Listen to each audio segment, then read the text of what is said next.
So hello प्यारे दोस्तों, स्वागत है आप सभी का आप सभी के इस प्यारे यूट्यूब प्लेटफॉर्म आदर्श सिंह लेक्चर ऑनलाइन क्लासेस में। तो गाइस, आज हम कंपाउंड इंटरेस्ट के टॉप 5 मोस्ट इंपॉर्टेंट क्वेश्चन करने जा रहे हैं। तो स्टार्ट करते हैं इस सेशन को, इंपॉर्टेंट सेशन को क्वेश्चन नंबर 1 से। हमारा है 8000 दर, हमारी 20% टाइम हो रहा है 1 वर्ष चक्रवृद्धि ब्याज माइनस साधारण ब्याज फाइंड करना है हमको। यदि ब्याज दर त्रैमासिक दी हो, अगर ब्याज दर त्रैमासिक दी होगी तो रेट को हमें त्रैमासिक के हिसाब से कैलकुलेट करना होगा। तो त्रैमासिक के हिसाब से क्या आएगा भाई, 12 से डिवाइड करेंगे तो एक मंथ का आएगा, 3 से मल्टीप्लाई करेंगे यानी कंप्लीटली हमको 4 से डिवाइड करना है। तो 4 से डिवाइड करेंगे तो क्या आएगा हमारे पास 5% आएगी हमारी क्या रेट भाई, रेट आएगी हमारे पास 5%। कब? जब हम त्रैमासिक कैलकुलेट करें। अब त्रैमासिक कैलकुलेट तो ईयर को भी त्रैमासिक में कंप्लीट करो। कैसे कैसे करेंगे भाई, क्वार्टर में निकालेंगे। कितने क्वार्टर आ जाएगा, 12 मंथ है त्रैमासिक हिसाब से यानी 4 मंथ है भाई, 4 क्वार्टर मान लें इसको हम, 4 क्वार्टर के हिसाब से 5% रेट से हमको क्या फाइंड करना है, चक्रवृद्धि ब्याज माइनस साधारण ब्याज। तो अब चक्रवृद्धि ब्याज माइनस साधारण ब्याज को सबसे अच्छा तरीका है कि हम इसमें पास्कल रूल लगाते हैं। पास्कल रूल क्या कहता है, कब? 4 क्वार्टर के हिसाब से यानी 4 ईयर के हिसाब से। क्या कहते हैं पास्कल रूल के लिए, सीआई जब 4 ईयर का निकालना हो तो भाई इसका फॉर्मूला होता है 4 इंटू में जितना मूलधन हो जितनी रेट हो निकाल के रख दो, प्लस का 6 इंटू में जितनी यहां पर वैल्यू आई हो इसकी रेट निकाल के रख दूं, प्लस जितना यहां पे आया हो इसकी रेट निकाल के यहां पे रख दूं। कितने से मल्टीप्लाई करेंगे, 4 से, प्लस 1 इंटू में जितना यहां पे आया हो भैया इसका 5% कैलकुलेट कर दूं। उसके बाद हम ये टोटल क्या है, ये हमारा सीआई है, लेकिन हमको चाहिए क्या, सीआई माइनस एसआई। तो सीआई माइनस एसआई में अगर ये हटा दे तो ये सीआई माइनस एसआई बनता है। अगर आप लोगों ने कभी पास्कल रूल पढ़ा होगा तो ऐसा आपने देखा होगा। सबसे पहले 8000 का 5% यानी 8 इंटू 5, 8 पे 40, 400 बनेगा यहाँ पे। अब 400 का 5% क्या होगा, 400 का 5% होगा 20। अब 20 का 5% क्या होगा, 5 इंटू 100, 20 इंटू 1। अब 1 का 5% क्या होगा भाई, 1 का 5% हमारा होगा यहाँ पे 0.05, 1 इंटू में 5/100, 0.05। अब इसको कैलकुलेट करेंगे कितना, सिर्फ इतना, 20 छक्का 120 प्लस का 4 प्लस का 0.05। इसको कैलकुलेट करेंगे 124.05, 124.05। बस ये आपका फाइनल आंसर है।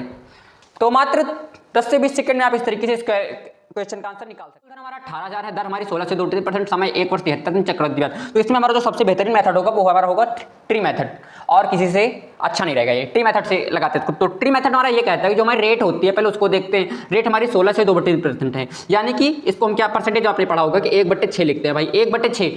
और ट्री मेथड हमारा कहता है जो उसका हर होता है इसको उठाओ आप 6।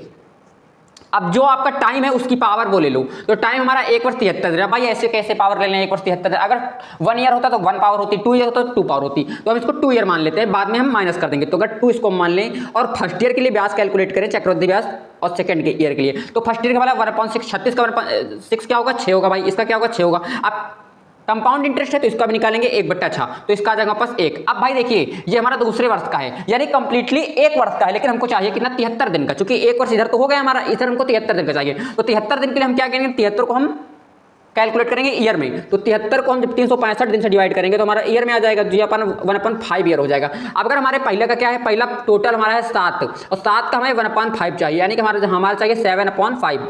अब टोटल क्या होगा, 6 फर्स्ट ईयर का प्लस सेकंड ईयर में 73 दिन का, 7/5।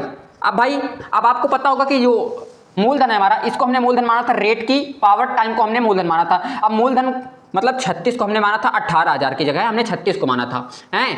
तो यहाँ पे क्या आ जाएगा हमारे पास, यहाँ पे आ जाएगा हमारे पास 500, 500 आ जाएगा। 1 यूनिट की वैल्यू हमारे पास आ जाएगी 500। अगर हमारे पास 1 यूनिट की वैल्यू 500, इतनी यूनिट की वैल्यू कितनी, 500 से मल्टीप्लाई कर देंगे भाई। अगर हम 500 से मल्टीप्लाई कर देंगे तो क्या होगा, इसका क्या होगा, 3000 हो जाएगा। इसका क्या होगा, 5 से काटेंगे 100 बार 700 है, 700 होगा। तो क्या हो जाएगा आपका 3700। 3 वर्ष में अपने आप का 8 गुना हो जाता है। तब चक्रवृद्धि ब्याज की दर ज्ञात कीजिए। भाई कोई धन 3 वर्ष में अपने आप का 8 गुना हो जाता है। ये हमारा सक्सेसिव क्या कहता है भाई, सक्सेसिव ये कहता है कि कोई धन पहले वर्ष में कुछ होता है, कुछ से कुछ, दूसरे वर्ष में कुछ से कुछ होता है, तीसरे वर्ष में कुछ से कुछ होता है। मतलब कुछ से कुछ का मतलब ये है, तो इसकी पावर 2 हो जाएगी, इसकी पावर 2 हो जाएगी, इसकी पावर 3 से तो इसकी पावर 3 हो जाएगी है भाई। अगर कोई धन अपने आप का हर वर्ष 5% बढ़ जाता है तो क्या होता है कि कोई धन अपने आप का अगर 5% बढ़ जाता है, यानी कि वो धन 20 से 21 होता है पहले साल। दूसरे साल क्या होता है भाई, दूसरे साल होता है फिर से 20 के स्क्वायर से 21 के स्क्वायर होता है भाई। सक्सेसिव कॉन्सेप्ट जो कहता है, तीसरे साल फिर हमारा 20 के क्यूब से 21 का क्यूब, ऐसे बदलता है। अगर हमारा ऐसे बदलता है और हमें क्वेश्चन क्या करें, कोई धन 3 वर्ष में अपने आप का 8 गुना हो जाता है। तो 3 वर्ष अगर 8 गुना हो जाता है तो इसकी रेट ज्ञात करना है। रेट क्या होगी, रेट जो होती है वो 1 ईयर की होती है, कंप्लीटली 1 ईयर की रेट होती है। तो अगर कोई धन अपने आप में 3 वर्ष में अपने आप का 8 गुना हो जाता है भाई, 8 गुना हो जाता है 3 ईयर में, तो हमको पहले ईयर में वापस जाना होगा, फिर देखना होगा कि कितना से कितना हुआ। और अगर 3 वर्ष में 8 गुना तो यानी पावर 3 से पावर 3, तो हमको पावर 1 पे जाने के लिए क्या करना होगा भाई, हमें घनमूल लेना होगा। अगर घनमूल लेना होगा तो पहले 1 था तो 3 वर्ष में हमारा 8 हो गया। अगर हम सबसे पहले ईयर में जाएंगे, अगर हम पहले ईयर में जाने का प्रयास करें तो 1 का घनमूल क्या होगा, 1 होगा, 2, 8 का क्या होगा, 2 होगा, यानी पहले वर्ष 1 से 2 हुआ होगा। तो कितना बढ़ा भाई, 1 पर 1 बढ़ गया। दूसरे वर्ष 1 पर 1 बढ़ गया तो इसका परसेंटेज कैलकुलेट करेंगे 100 से मल्टीप्लाई, यानी कि 100%। अगर 3 वर्ष में अपने से 2 गुना हो जाता है भाई, 3 वर्ष में अपने से 2 गुना हो जाता है। अगर कोई धन 3 वर्ष में पहले 1 था तो 1 से वो 2 हो गया। कितने ईयर में भाई, कितने ईयर में, 3 वर्ष में हो गया भाई, 3 ईयर में हो गया। अगर सर 3 ईयर में हो तो हमको बोला 64 गुना कितने में हो जाएगा। मैंने आपको बताया था पहले में कोई धन पहले वर्ष में 1 से 2 होता है, तो दूसरे में 1 के वर्ग से 2 का वर्ग होता है, तीसरे में 3 के वर्ग से, चौथा 3 का वर्ग होता है, 4 का वर्ग होता है ना, 2 का वर्ग होता है। मतलब इधर से इधर एक एक पावर हर बार बढ़ती जाती है।